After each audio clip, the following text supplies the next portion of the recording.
Good evening, my friends, and welcome to another Sefer Academy production brought to you by Sefer Publishing Group. I'm Dr. Stephen Pigeon here. We're going to be doing tonight the Ingathering. Looking forward to this one, actually. Welcome aboard. I'm glad you guys are all here tonight. I love the fact you guys hit the chat early. That's very good. And anyway, I think we're going to have a good time. So, a lot of times we spend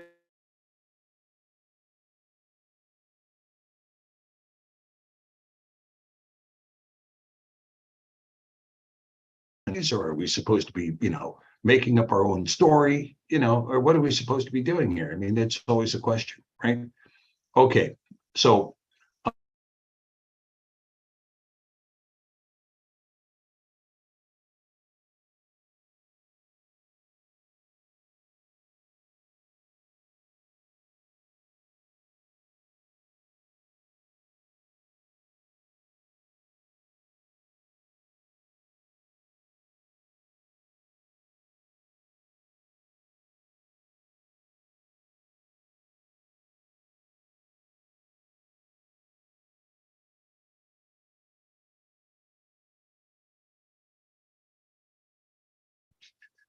there we go. I'm back. Okay, all right. Now let's see here. What can I do here? I think I can do this. There we go. Okay, so Scott's question is, do I need to be jabbed or masked to make the flight? No, the answer is no. There's no more mask requirement on the plane, and there's no more jab requirement. In fact, there's no more PCR test even required, and no more quarantine when you get to the other side. In fact, Britain never required the jab. The UK did, or not the UK, the EU did, but Britain did not. And they used to require a PCR test and proof of figgy pudding, actually, I think is what it was, proof of figgy pudding.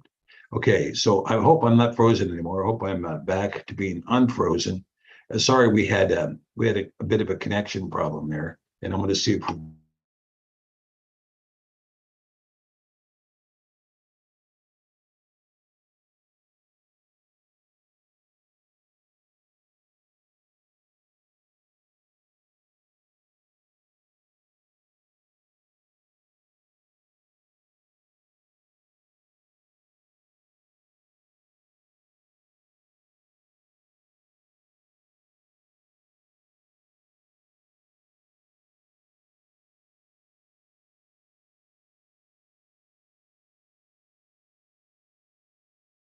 all right, are we going again? I don't know if we are not. Let's see here, just a second. I'm going to see if we're okay. Are we back up and running? Hopefully I'm no longer frozen. Steve, you're looking a little frozen. You're looking a little cold. Let's see. How about you guys? I don't think so. I don't think I'm frozen anymore. Okay. All right. That's very good. Okay. All right. Let me see if we can keep going here. All right. So, as I was saying, welcome to the program here tonight. Thank you. I'm Dr. Stephen Pigeon. Tonight we're going to be talking about ingathering the fall feasts of Yahuah. And who doesn't have a question in their heart about what is coming on the earth? It seems as though we are reaching a climax of events, bringing us to yet another shift away from the world we once knew. Our lives and our freedoms that we took for granted in the fall feast of 2019 have now disappeared forever into the maelstrom of iniquity, which appears to be overcoming the earth. Shall we howl and wail? Let it not be so, but let us be strong and courageous, embracing the world as it is set before us by the mighty hand of Yahuah, who guides and directs us. There are those who will run in fear, others who will endlessly prep with food and supplies, not to mention precious metals such as brass and lead, and others who will repress all knowledge of things by any means, including by drugs or by alcohol or by compulsive overeating, or even by simply denying reality. And as we've said before on this program, quoting Ayn Rand, you can deny reality, you just can't deny the consequences of denying reality. The leadership of the world is lost now. And this is really the truth. But a lot of people, they want to call them the elite. Oh, well, the elite, blah, blah, blah. They're not elite. They're just leaders.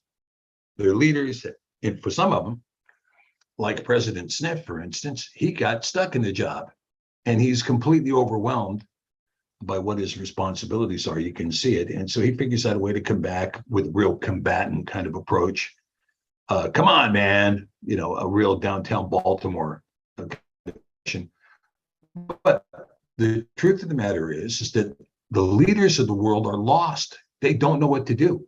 They don't know what to do or even how to think. They can't make decisions anymore. I mean, you have people who, in order to climb the ranks into leadership, they had to become completely polluted people. Never did they think in their childhood they were going to become that they've become corrupted, polluted, defiled, desecrated with all the decisions they have made. Their willingness to sell their soul to advance into a position of leadership, to advance into a position of power, to advance into a position of authority. So now they're at a point where they don't even know what to think. They don't know how to think. They don't know what to think because they have no rational answer for the things they see. They have an agenda, to be sure. They have an agenda. What's our agenda? Oh, our agenda is to go green. And what do you mean by that? Well, we're going to go to alternative forms of energy. Now, why do they think this? Let's just take a moment and talk about this for a second. Why do they think we need to go to alternative forms of energy? Because energy consumption has gone up dramatically. Well, when did energy consumption go up dramatically?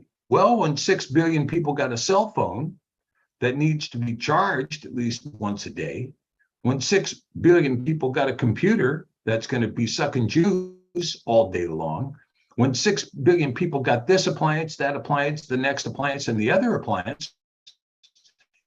We're not talking about electric cars yet, but these things are all taking dramatic amounts of power.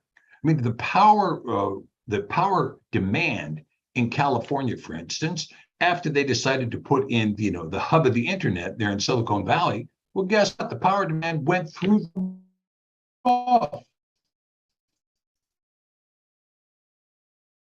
It more than tripled. So whatever power supply you had available and gone up exponentially. And so what is required to meet that demand is a supply of natural energy, a supply of some form of energy. You got sources out there. Let's talk about what they are for a second. The primary choice, the easy choice, is, of course, natural gas. Natural gas burns hot, burns clean, creates a lot of BTUs, and provides really almost an unlimited source of energy for those people who have access to the natural gas.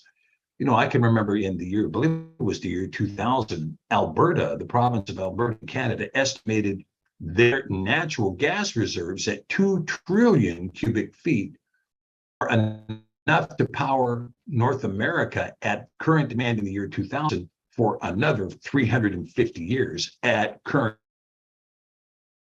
The other alternative is, of course, oil, crude oil that comes out of the ground, whether you're talking about refining it into diesel or what we used to call stove oil.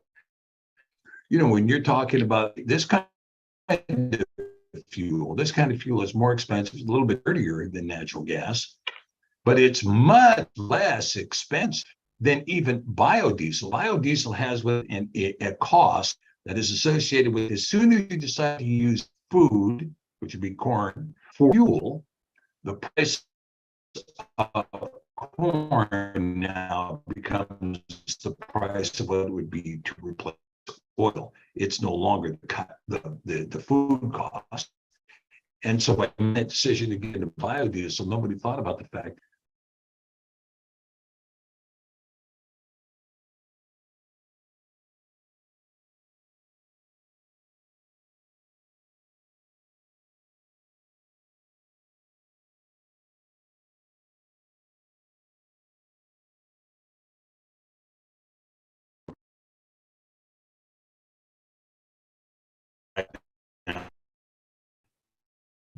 so at any rate, as I was saying, it's much for cars to run on water.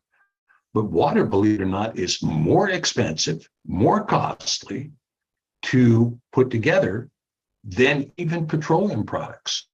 So petroleum products continue to be the best way to power a mill. All right.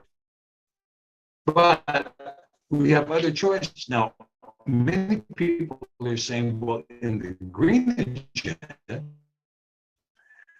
now, both of these have enormous difficulties that are never closed. For instance, when everybody's trying to study the solar panel, get the solar panel, put that on your roof. You know, you can generate X amount of wattage. Well, the wattage that comes off the solar panel is not there to run anything.